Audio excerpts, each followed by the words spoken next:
Saya Kholis Effendi, saya adalah ownernya Niki Koi.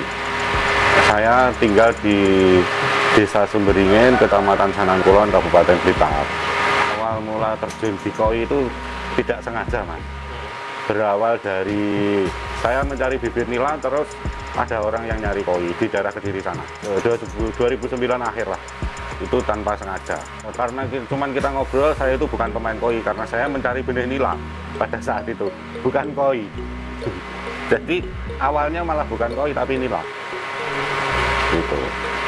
Terus baru itu mulai menerjuni koi, menjual koi beneran, terus jadi pedagang beneran tanpa sengaja itu. Dari nol ilmunya koi, nol tanpa mengerti namanya koi, tanpa jenisnya koi, harganya semuanya tidak tahu. Hanya bener nekat itu, belum mengenal online dulu itu.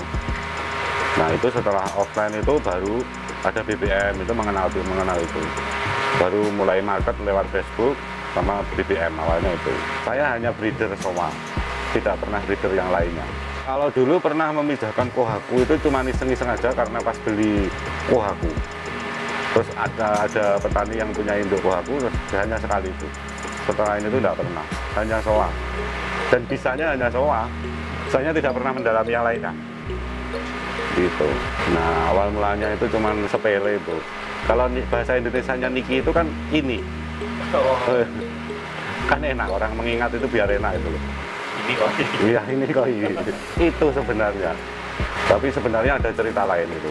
Waktu perjalanan ke Jakarta, itu ada warung namanya itu warung Niki. Warung Niki itu panjang sekali dan banyak warung itu.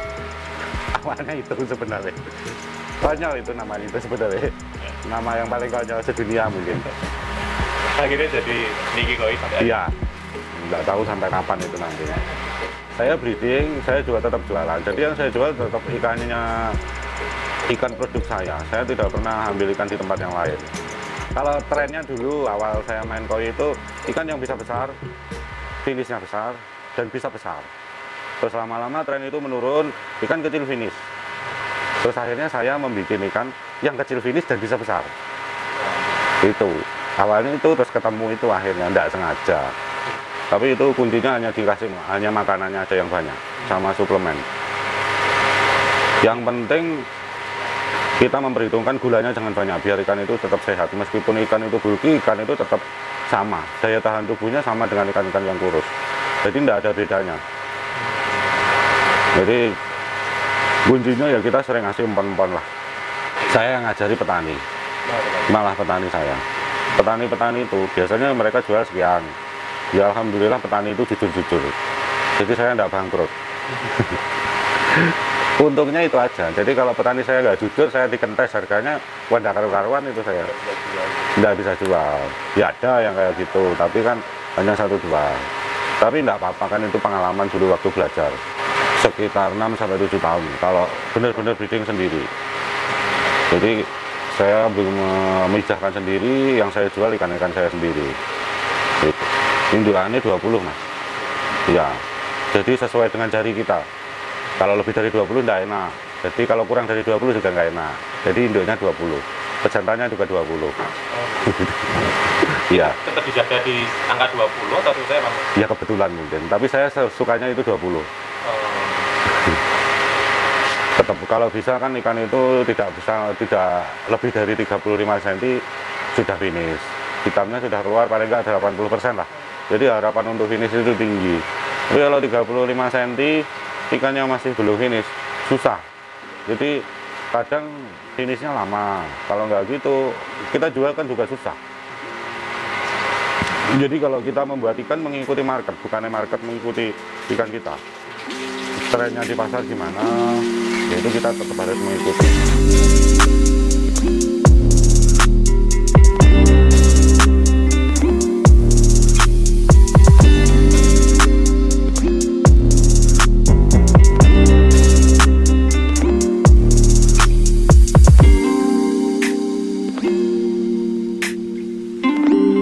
Kalau induk itu dulu impor, dulu itu kan disilang.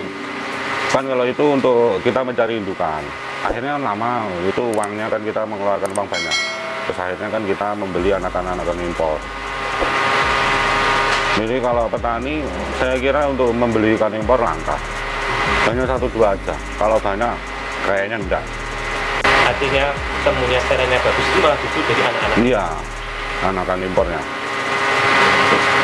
Belum ketemu saya yang orang yang memindahkan impor keluarnya bagus itu. Malah. Iya, dari orang-orang yang senior sekali itu belum pernah. Saya pernah menjual ikan 15 cm 8 juta pernah. Ya, 45 cm 35 juta pernah. 50 cm 40 juta pernah. Gitu. Jadi kan macam-macam lah. Cuman itu kan sesuai dengan ikannya.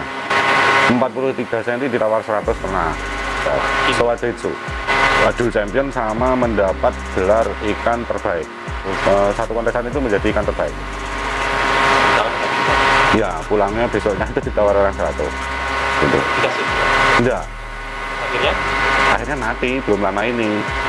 Iya, karena saya suka mas. Soalnya kalau suka itu kan mahal. Nilai. Iya. Kita bisa membuat itu nilai prestisnya lebih dari uang kalau menurut saya. Gitu. Kalau bisnis di koi sebenarnya gimana ya? Cuman harus jujur. Nomor 1 kalau jujur itu. Kalau breeder kan kita masih perlu belajar. Tidak ada mas orang yang pinter kalau breeder itu. Bisa hebat-hebatnya atau orang sudah kawakan kayak apapun. Asalkan kita itu kalau jual ikan itu harganya standar. Jadi kita itu kan bukan hanya sekali transaksi. Jadi mereka kan pasti ambil lagi. Jadi biar customer awet, kita harus tahu diri juga lah. Dalam artian kita mengasih harga meskipun orang itu nggak tahu ikan. Kita mengasih harga ya standar-standar aja. Jual meskipun koi itu seni, nggak ada patokan harga. Kan pantasnya di harga berapa kalau tukang koi kan pasti tahu. Iya. Ya, soalnya saya nawarin ikan ya standar-standar aja. Jadi kan enak. Kalau orang itu belanja di tempat yang lain, wah harganya sama aja. Yang penting kita itu kan pelayanannya. Servisnya sama karantina ikan itu datang gimana kan itu loh. Ya, saya kan punya beberapa seller. Kalau semua saya marketnya lewat saya kan nggak nutut, waktunya yang nggak nutut. Ini kan kolam induknya 2, kolam pejantannya 3, yang lainnya untuk keeping. Keeping. Ya. Keeping untuk jual. Setelah ini dijual. Ya. Ya, kadang nunggu finish, kadang enggak mas. Ya kalau laku dijual, tapi jangan 1-2 semua kalau di kolam. Gitu. Jadi kan enak, biar kan saya ganti ikan.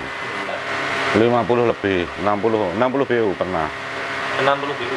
Iya, champion pernah. Itu kan lokal. Lokal mas. Biasanya ukuran begitu kan lawannya kan sudah. Ya nggak ngerti kok bisa champion ya saya, ikan saya. Yang juri juga bukan saya. Pas di Olindo Jakarta sana pernah. Di Alam Sutra. Itu. Soa atau jenisnya apa? Soa. Saya bawanya cuma soa biasanya. Jarang bawa siro. Spesial di sini itu mayoritas soa, kayaknya nggak ada yang nggak soa. Paling 1-2 gurumo, Iya. yang lain kayaknya nggak ada. Ya ada di desa sebelah kan ikan polosan ada. Iya. Kalau kita ngomongin ikan itu kan hidupnya di air. Jadi kita harus mempelajari airnya itu gimana. Nomor 1 airnya gimana. Terus pola makan. Kan kalau mungkin cuacanya enak, kita ngasih makan ugal-ugalan kan gitu ya. Sekuatnya ikan makan mungkin kan seperti itu. Tapi ketika pancaroba musim dingin, musim anginnya kencang, ikan kecil harus makannya mungkin kan dikurangi kalau di sawah. Kalau musim dingin kita kan makanannya juga dikurangin atau mungkin ditambahin apa gitu biar aman gitu.